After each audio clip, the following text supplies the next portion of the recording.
मुख्यमंत्री रमन सिंह ने मुख्यमंत्री खाद्य सुरक्षा योजना को अपने 9 साल के कार्यकाल और पूरे राजनीतिक कैरियर की सबसे बड़ी उपलब्धि बताया है। कवर्धा में एक पत्रकार वार्ता में सीएम ने कहा कि उन्होंने ये कभी नहीं सोचा था कि इतना बड़ा काम हो पाएगा और इस बात से उन्हें पूरी संतुष्टि भी मिलती है। हालांकि मुख्यमंत्री ने योजना में सुधार की भी बात कही है। सीएम ने कहा कि ऐसी योजना में 0% लीकेज हो जिससे ज्यादा से ज्यादा लोगों को इसका पूरा लाभ मिल सके। मुख्यमंत्री रमन सिंह ने कवर्धा में प्रेस से मिलिए कार्यक्रम में पत्रकार के सवालों पर चुटकी लेते हुए कहा कि छत्तीसगढ़ का माहौल ही कुछ ऐसा हो गया है कि यहाँ इंसान तो इंसान, जानवर भी रहना चाहते हैं। हाथी, शेर सभी यहाँ दूसरे राज्यों से आ रहे हैं और शेर का आना शुभ संकेत माना जाता है। विधानसभा चुनाव में टिकट वितरण को लेकर मुख्यमंत्री रमन सिंह ने कहा कि टिकट हमेशा योग्यता के आधार पर ही दिया जाता है। हालांकि विधायकों को नंबर देने के सवाल पर उन्होंने कहा कि 10 में से 10 नंबर तो उन्हें भी नहीं मिलेंगे। भिलाई में सुपेला थाने के टीआई आदित्य शर्मा की दबंगई देखने को मिली। दरअसल मारपीट की एक घटना का कवरेज करने गए स्थानीय चैनल के कैमरामैन से टीआई आदित्य शर्मा ने बदसलूकी की और कैमरामैन को खबर कवरेज करने से रोका। टीआई ने कैमरामैन को कई अपशब्द भी कहे। रायपुर के सिविल लाइन थाने में एक युवक ने नशे में जमकर उत्पात मचाया। युवक ने थाने में रखे गमलों को तोड़ दिया। बताया जा रहा है कि पहले ये युवक नशे में बकबक कर रहा था, लेकिन बाद में उसने अचानक हंगामा शुरू कर दिया और वहां रखे कई गमलों को तोड़ दिया। नशेड़ी की हरकत से परेशान होकर पुलिस ने उसका हाथ पैर बांध दिया। बाद में पुलिस ने उसे इलाज के लिए जिला अस्पताल में भिजवा दिया।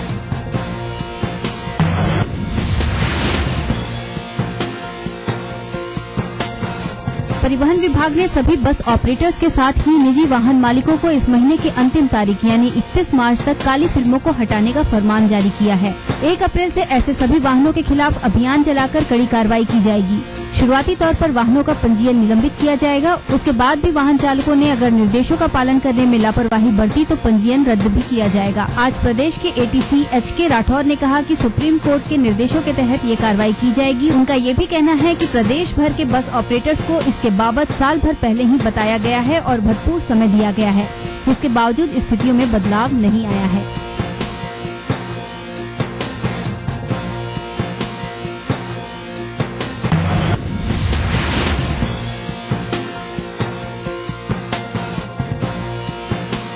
कोरबा में एक युवक की लाश नहर में मिली। युवक की पहचान एमपी नगर निवासी सुनील यादव के रूप में हुई है।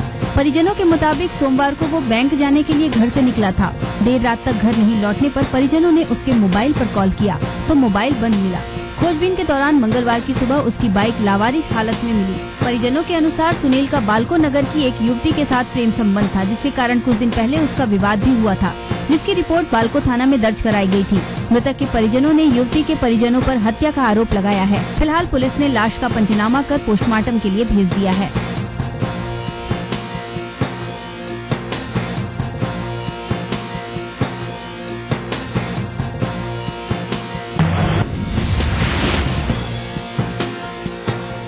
राजधानी रायपुर में बुधवार को शांतिपूर्वक तरीके से होली मनाई गई।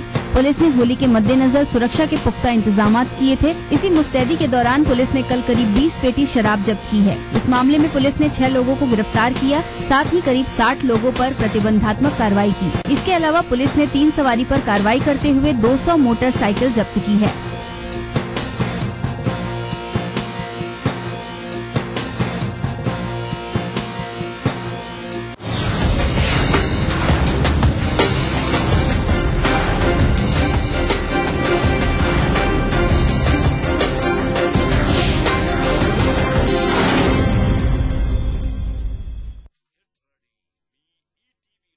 जो है मुंबई के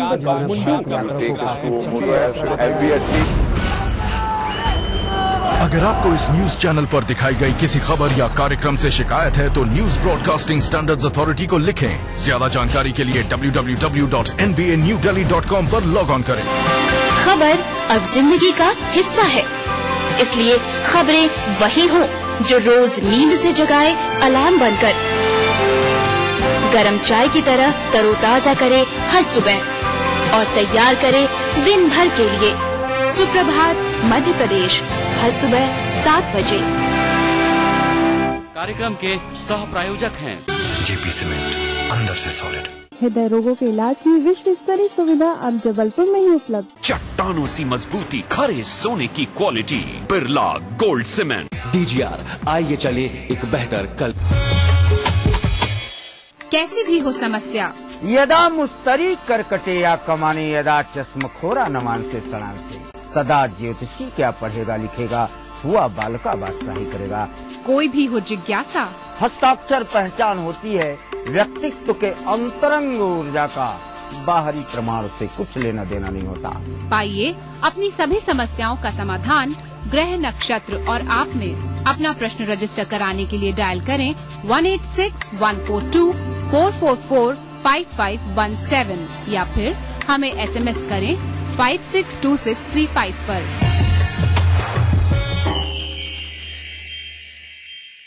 न्यूज के सह प्रायोजक हैं JP सीमेंट, अंदर से सॉलिड। हृदय रोगों के इलाज की विश्व स्तरीय सुविधा अब जबलपुर में ही उपलब्ध। चट्टानों सी मजबूती, खरे सोने की quality, Birla gold cement. DGR, आइए चले एक बेहतर कल। खास खबर तब होती है जब कोई बात हो उसमें। आम खबरों की भीड़ जो दिखाई अलग से, ऐसी ही खबरों को हम चुनते हैं और दिखाते हैं खास खबर। आवारा हूँ या गर्दिश में हूँ, आसमान का तारा हूँ। लेके पहला पहला प्यार भर के आँखों में कुमार, जादू नगरी से आया है कोई जादूगर। ये रातें, ये मौसम, नदी का किनारा, ये चंचल हवा। कहा दो दिलों ने कि मिलकर कभी हम न होंगे जुदा। भूले बिसरे गीत देखना ना भूलें।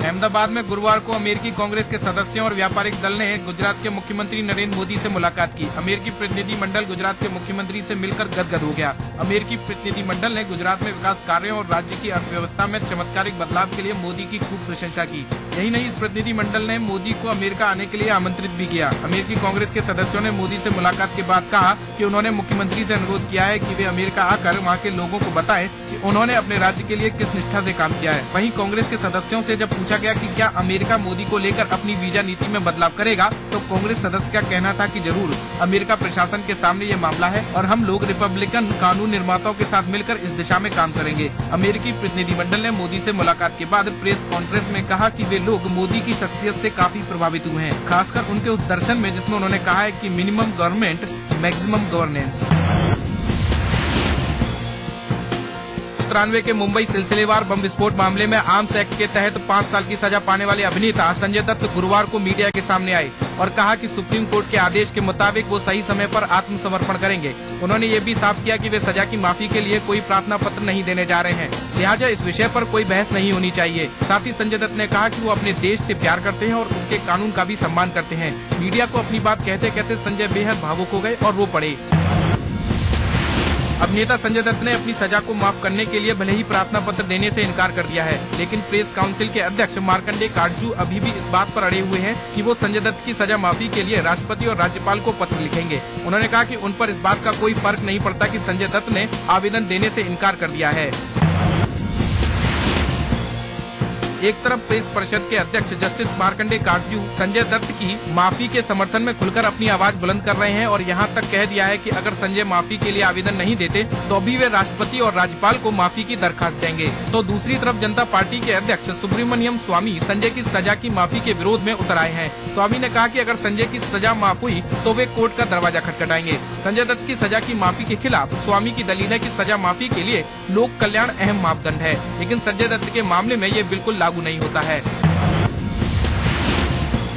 कर्नाटक विधानसभा चुनाव के मद्देनजर गुरुवार को कांग्रेस के केंद्रीय चुनाव समिति की बैठक हुई। बैठक में उम्मीदवारों के चयन को लेकर चर्चा हुई। कर्नाटक में कांग्रेस इस बार फूंक फूंक कर कदम उठा रही है और पार्टी ने फैसला किया है कि बाहरी प्रत्याशियों को टिकट नहीं देगी। साथ ही पार्टी इस बार दक्षिण में कमल को मुरझाने के लिए हर संभव तैयारी में लगी हुई है। केंद्रीय चुनाव समिति की बैठक में ये भी फैसला लिया गया कि पार्टी लगातार 3 बार हारे प्रत्याशियों को भी टिकट नहीं देगी और 25,000 से ज्यादा मतों से हारे नेताओं को भी टिकट नहीं मिल पाएगा। आपको बता दें कि नगर निगम चुनाव में भाजपा को करारी शिकस्त मिलने के बाद कांग्रेस की बाछें खिली हुई हैं। कर्नाटक में 5 मई को विधानसभा चुनाव के लिए वोट डाले जाएंगे, जबकि 8 मई को मतगणना होगी। दक्षिण अफ्रीका की 4 दिवसीय यात्रा पूरी कर प्रधानमंत्री मनमोहन सिंह स्वदेश लौट आए हैं। अपनी इस यात्रा में उन्होंने ब्रिक्स सम्मेलन में शिरकत की। बैठक में ब्रिक्स विकास बैंक के गठन पर फैसला हुआ। ब्रिक्स सम्मेलन से इतर प्रधानमंत्री ने रूस और चीन और ब्राजील के राष्ट्राध्यक्षों से भी मुलाकात की। ऐसा माना जा रहा है कि चीनी राष्ट्रपति से मुलाकात में प्रधानमंत्री ने तिब्बत में ब्रह्मपुत्र पर बांध निर्माण पर भारत की चिंताओं से उन्हें अवगत कराया। वहीं पुतिन से मुलाकात में पीएम ने उन्होंने कुडनकुलन परियोजना की पहली इकाई के अगले माह शुरू होने की जानकारी दी। दिल्ली के नामी बिल्डर और बीएसपी नेता दीपक भारद्वाज की हत्या मामले में पुलिस ने 3 हमलावरों की पहचान की है। तीनों को हरियाणा के जिंद से हिरासत में लिया गया है। साथ ही पुलिस ने सफेद रंग की एक कार भी जब्त की है। वहीं पुलिस ने दीपक भारद्वाज की पत्नी और उनके दोनों बेटों को हिरासत में ले लिया है। पुलिस मामले को सुपारी किलिंग से जोड़कर देख रही है। सूत्रों की माने तो दीपक भारद्वाज की उनकी पत्नी और बेटों से अनबन चल रही थी। गौरतलब है कि दिल्ली के रजाकेरी स्थित फार्म हाउस पर मंगलवार को कुछ अज्ञात हमलावरों ने गोली मारकर दीपक भारद्वाज की हत्या कर दी थी। मंगलवार शाम पुलिस ने घटना के बाद के सीसीटीवी फुटेज भी जारी किए थे। सामाजिक कार्यकर्ता एवं आम आदमी पार्टी के संयोजक अरविंद केजरीवाल के अनशन का गुरुवार को 6ठा दिन हो गया। केजरीवाल की सेहत में गिरावट नजर आ रही है, लेकिन उनके हौसले बुलंद हैं। वहीं केजरीवाल ने व्यवस्था परिवर्तन की लड़ाई और उपवास जारी रखने की बात कही है। गौरतलब है कि केजरीवाल दिल्ली में बिजली और पानी के अवैध बिलों को लेकर अनशन पर बैठे हैं और उन्होंने लोगों को बिल न चुकाने की अपील भी की है। समाज सेवी अन्ना हजारे जनतंत्र यात्रा के तहत 30 मार्च से पंजाब से अपनी रैली की शुरुआत करेंगे। अन्ना पंजाब में 8 रैलियों को संबोधित करेंगे और जनता को उनके अधिकारों के प्रति जागृत करने का काम करेंगे। अन्ना की जनतंत्र यात्रा 30 मार्च से अमृतसर से शुरू होगी और 5 दिनों तक चलेगी। अन्ना 31 मार्च को जलियांवाला बाग में पहली रैली करेंगे। 2000 करोड़ रुपए का कर बचाने के मामले में दुनिया की जानी मानी मोबाइल निर्माता कंपनी नोकिया को दिल्ली हाई कोर्ट से थोड़ी राहत मिल गई है और कोर्ट ने आयकर विभाग के आदेश पर अंतरिम रोक लगा दी है। पीटीआई के मुताबिक आयकर विभाग ने विगत 21 मार्च को नोकिया कंपनी को नोटिस भेजते हुए 2000 करोड़ रुपए जमा कराने के लिए 1 हफ्ते का आदेश दिया था। इधर नोकिया ने भी नोटिस मिलने की बात स्वीकार की है और भारत के कानून और फिनलैंड और भारत के बीच की कर नीति का पालन करने की बात कही है। कोर्ट ने इस मामले में 22 मार्च को आयकर विभाग को नोटिस जारी कर हलफनामा दायर करने के निर्देश दिए हैं। भारत ने पाकिस्तान को मोस्ट फेवर्ड नेशन का दर्जा काफी पहले दे दिया, लेकिन पाकिस्तान अभी तक भारत को ये दर्जा देने में झिझक रहा है। भारत में पाकिस्तान के उच्चायुक्त सलमान बशीर ने इस मुद्दे पर गुरुवार को कहा कि भारत और पाकिस्तान के बीच व्यापार असंतुलन बहुत ज्यादा है। बशीर का कहना है कि पाकिस्तान निर्यात के मामले में भारत के सामने कहीं नहीं ठहरता है और भारत का पाकिस्तान में निर्यात पाकिस्तान के मुकाबले बहुत ज्यादा है। ऐसे में पाक सरकार का मकसद इस व्यापार संतुलन को स्थापित करना है। पूर्व अफ्रीकी राष्ट्रपति और रंगभेद नीति के खिलाफ निर्णायक लड़ाई लड़ने वाले 94 वर्षीय नेल्सन मंडेला को फेफड़े में संक्रमण होने के कारण बुधवार की रात अस्पताल में भर्ती कराया गया है। अफ्रीका के राष्ट्रपति जैकब जुमा ने मंडेला के बेहतर स्वास्थ्य के लिए कामना की है और अफ्रीका के लोगों से भी उनके अच्छे स्वास्थ्य के लिए प्रार्थना करने की अपील की है। आपको बता दें कि पिछले 4 महीनों में मंडेला को 3 बार प्रिटोरिया अस्पताल में भर्ती कराया गया। डॉक्टरों की टीम उनके बेहतर से बेहतर इलाज के लिए लगी हुई है। अफ्रीका के फादर ऑफ नेशन और नोबल शांति पुरस्कार विजेता नेल्सन मंडेला को 1994 से 1999 तक अफ्रीका के पहले अश्वेत राष्ट्रपति के रूप में चुना गया। पुर्तगाल की राजधानी लिस्बन में हजारों की तादाद में बेरोजगार लोगों ने प्रदर्शन मार्च निकाला। ये लोग सरकार द्वारा उठाए गए कठोर आर्थिक कदमों के खिलाफ प्रदर्शन कर रहे थे। युवा दिवस के मौके पर आयोजित इस प्रदर्शन में बड़ी संख्या में बेरोजगार युवकों ने भाग लिया। इन लोगों का कहना है कि दिवालिया होने से बचने और IMF, EU और ECB द्वारा दी गई 78 बिलियन करोड़ के आर्थिक पैकेज को लौटाने के लिए सरकार ने जो कठोर कदम उठाए, उससे बड़ी तादाद में लोगों की नौकरियां छूट गयी और करीब 14 लाख लोग बेकार हो गए। पाकिस्तान की एजुकेशन एक्टिविस्ट मलाला यूसुफजई की कहानी जल्दी आपको एक किताब में उपलब्ध होगी। ब्रिटेन के एक अखबार गार्डियन के मुताबिक I am मलाला यानी मैं मलाला हूँ नामक शीर्षक वाली इस किताब में 15 वर्षीय मलाला के जीवन की कहानी होगी, जिसे ब्रिटेन की बेडनफील्ड एंड निकोलस समेत 2 कंपनियां मिलकर प्रकाशित करेंगी। इसके लिए कंपनियों ने मलाला से $3 मिलियन अमेरिकी डॉलर का करार भी किया है। आपको बता दें कि मलाला ने पाकिस्तान में लड़कियों की शिक्षा पर जोर दिया था। इसी से नाराज पाकिस्तान स्थित तालिबान ने उसे जान से मारने की कोशिश की थी। इंटरनेट पर अब तक का सबसे बड़ा साइबर हमला हुआ, जिसका असर फिलहाल इंटरनेट की धीमी रफ्तार के तौर पर देखा जा रहा है। बताया जा रहा है कि इंटरनेट स्पैम से लड़ने वाली एक संस्था का एक वेबसाइट चलाने वाली कंपनी के साथ मतभेद हो गया, जिसकी प्रतिक्रिया में इंटरनेट की मूलभूत सुविधाओं पर हमले होने लगे हैं और इस हमले का बैंकिंग और ईमेल सुविधाओं पर असर पड़ने की आशंका है। आपको बता दें कि इस तरह के हमलों को डिस्ट्रीब्यूटेड डिनायल ऑफ सर्विस कहा जाता है, जिसके तहत टारगेट को बहुत ज्यादा तादाद में ट्रैफिक भेजा जाता है, जिससे वह पहुंच के बाहर हो जाए। 5 देशों की साइबर पुलिस इन हमलों की तहकीकात में जुट गई है।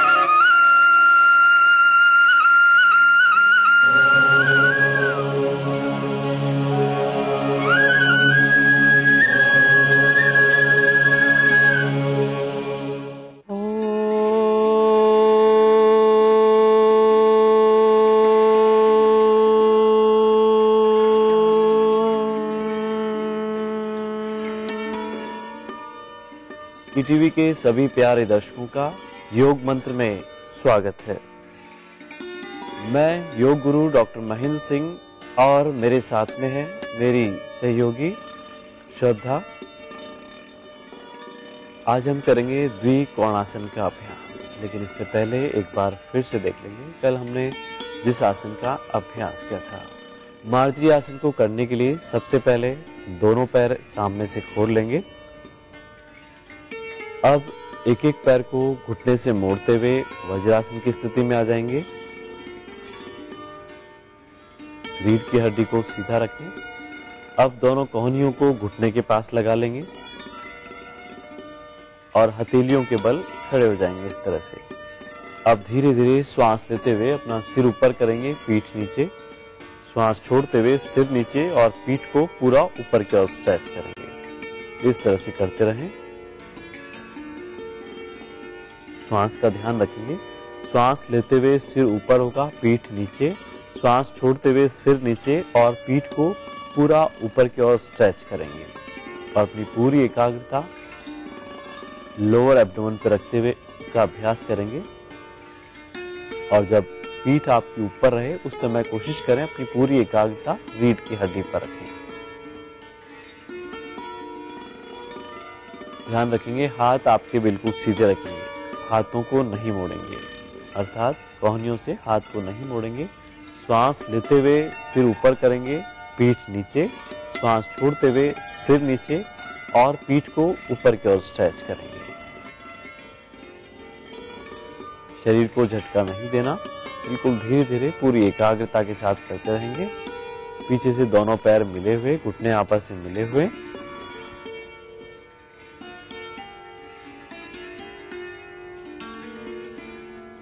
रिलैक्स करेंगे। द्विकोणासन को करने के लिए सबसे पहले अपने स्थान पर खड़े हो जाएंगे। शरीर को बिल्कुल एक सीध में रखेंगे, दृष्टि सामने रखेंगे।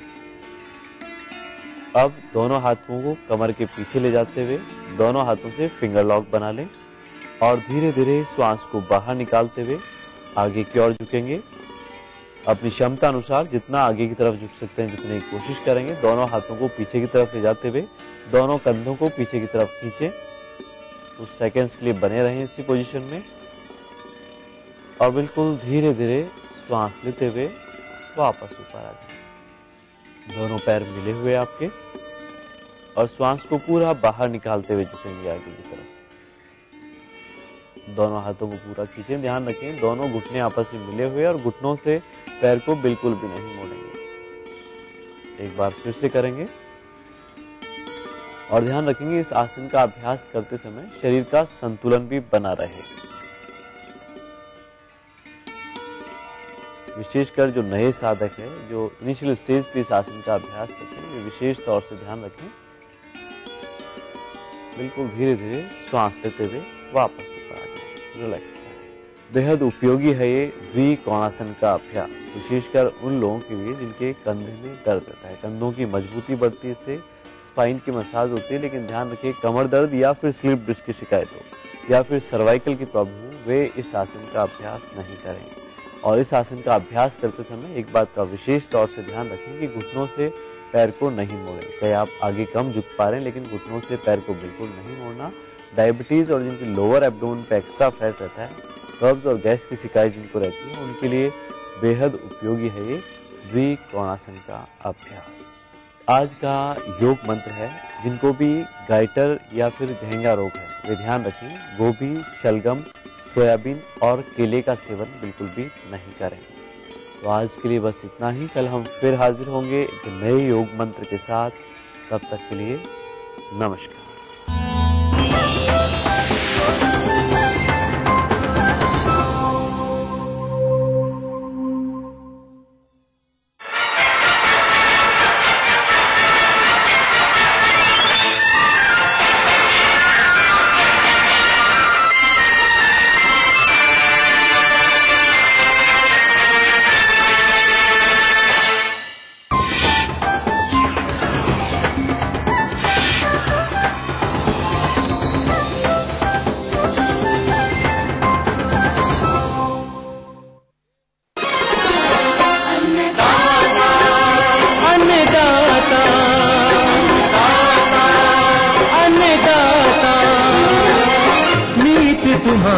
अन्नदाता पग पग पर है संग तुम्हारे, अन्नदाता लहू किसानों का बन के पसीना सींचता है धरती का सीना। मेहनत का तेरी हक दिलवाने, नई तकनीक नई खोज बताने। पशुधन को गुणवान बनाना, पौध सुरक्षा को सिखलाना, खेती के सब गुर समझाने, भारत का सरताज बनाने। आठों पहर है संग तुम्हारे, अन्नदाता अन्नदाता। सुप्रभात, स्वागत है आज के अन्नदाता कार्यक्रम में। आइए जानते हैं क्या है आज के मुख्यांश। टमाटर की खेती एक सफल किसान का अनुभव।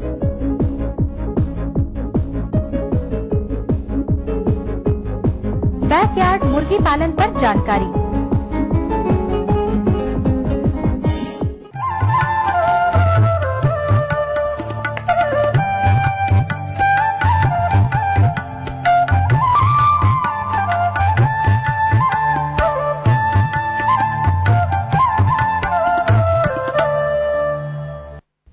किसान भाइयों, सब्जी वर्गीय फसलों के अंतर्गत टमाटर की खेती हमारे प्रदेश में व्यापक स्तर पर की जाती है, लेकिन हमारे किसान भाई इसकी खेती करके वह लाभ नहीं ले पाते हैं जो कि उन्हें मिलना चाहिए।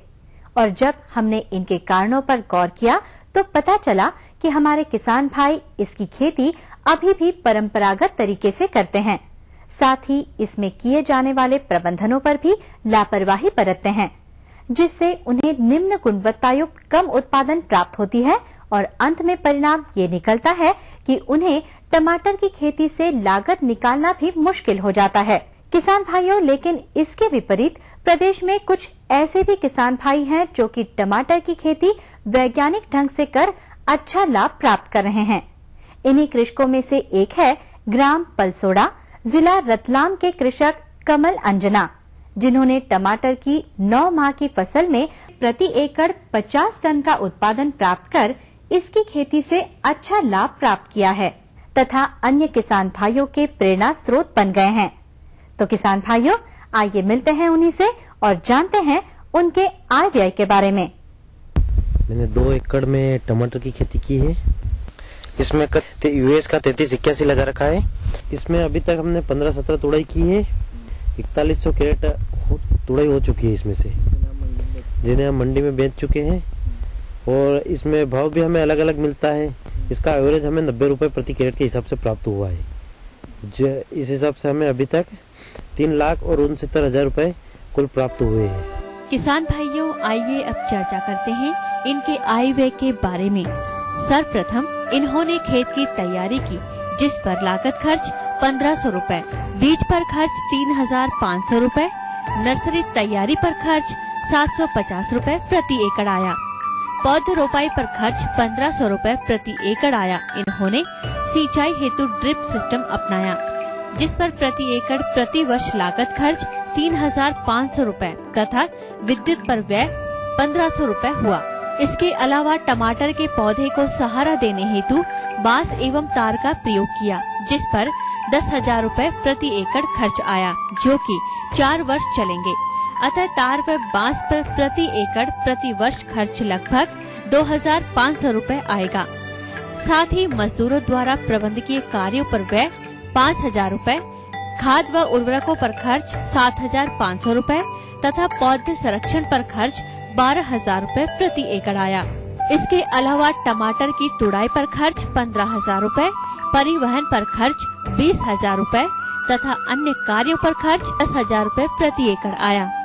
इस प्रकार किसान भाइयों, इनकी प्रति एकड़ कुल लागत लगभग 73,750 रुपए आएगी, जिस पर यदि बैंक ब्याज 2,576 रुपए तथा 9 माह का भूमि का किराया 8,000 रुपए को भी जोड़ दिया जाए तो इनकी कुल लागत लगभग 84,326 रुपए प्रति एकड़ होगी। अब यदि इनकी कुल आय लगभग 1,84,500 रुपए में से इनकी कुल लागत 84,326 रुपए को घटा दे तो इन्हें प्रति एकड़ 1,01,74 रुपए की शुद्ध आय प्राप्त होगी। इतना ही नहीं किसान भाइयों, यदि इनकी कुल लागत में से इनके स्वयं का प्रबंधकीय व्यय 7,275 रुपए को घटा दे तो भी इन्हें प्रति एकड़ 92,899 रुपए की वास्तविक शुद्ध आय प्राप्त होती है। और इसमें अभी और भी तुड़ाई बाकी है, इस हिसाब से हमारे मुनाफे में इसमें और भी अभी इजाफा होगा। किसान भाइयों, अभी आपने इनके आय व्यय के बारे में जाना। आइए अब चर्चा करते हैं कि इन्होंने इतना अच्छा उत्पादन प्राप्त करने हेतु टमाटर की फसल में क्या क्या प्रबंधन कार्य किए। तो आइए मिलते हैं उन्हीं से। के प्रबंधन में हमें सबसे पहले नर्सरी तैयार करनी पड़ती है। नर्सरी 15 से 20 दिन तक में तैयार हो जाती है, जो हमें बारिश से पहले तैयार करनी पड़ती है। उसके बाद हमें खेत की तैयारी करनी पड़ती है, इसकी क्यारियां तैयार करनी पड़ती है, इसके ऊपर ड्रिप बिछानी पड़ती है और उसके बाद जब पानी गिरता है तब हम इसकी छुपाई कर देते हैं। और उसमें अगर पानी की कमी आती तो हम ड्रिप के द्वारा थोड़ा दे देते ताकि वो पौधे चाल पकड़ ले जल्दी। पौधे से पौधे की दूरी 1.5 फीट रखते हैं और कतार से कतार की दूरी 3.5 फीट रखते हैं। उसके बाद इन पौधों के में छुपाई के बाद निराई गुड़ाई की जाती है और खाद दी जाती है। और उसके बाद इसमें खाद हम ड्रिप इरिगेशन के द्वारा देते हैं और सिंचाई भी ड्रिप इरिगेशन के द्वारा ही करते हैं। सिंचाई इसमें हम 8 से 10 दिन के अंतराल पर करते हैं ड्रिप इरिगेशन के द्वारा। और इसमें जब पौधे बड़े होते हैं तो इसमें थोड़े बड़े होने पर इसमें बांस लगाए जाते हैं, उसके बाद तार खींच दिए जाते हैं और इसके बाद इनकी बड़े होने पर इनकी बंधाई चालू कर दी जाती है। कि बंधाई करने से क्या है कि जमीन पे आड़े नहीं रहते और इसमें हवा और धूप अच्छी मिलती है। और जमीन पे टच होने पर ये गीली मिट्टी के कारण बारिश में पौधे खराब हो जाते हैं। तार बांस के ऊपर होने के कारण ये खराब नहीं हो पाते हैं। इस टमाटर में बहुत सी बीमारी आती है, इसमें वायरस आता है और लाल मकड़ी आती है, ब्लाइट आता है, जो समय समय पर दवाइयों के द्वारा इनका प्रबंधन करना पड़ता है। इस प्रकार से अन्य किसान भाई भी इस टमाटर की खेती को करके और अच्छा प्रबंध करके अच्छा मुनाफा कमा सकते हैं।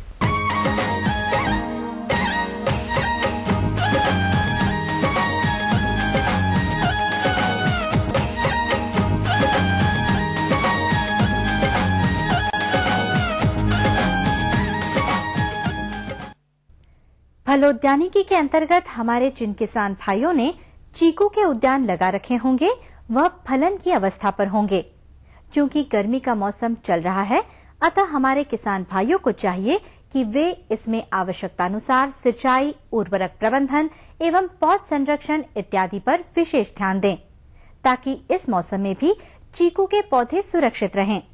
लेकिन प्रायः देखने में आता है कि हमारे किसान भाई इन कार्यों पर कोई विशेष ध्यान नहीं देते हैं, जिस कारण खरपतवारों की अधिकता के साथ साथ कीट एवं रोग व्याधियों का प्रकोप बढ़ जाता है, जो कि आगे चलकर कम व निम्न गुणवत्ता उपज का कारण बनते हैं। हमारे एक किसान भाई ने भी चीकू का उद्यान लगा रखा है और वे कुछ जानना चाहते हैं, तो आइए मिलते हैं उन्हीं से। मैंने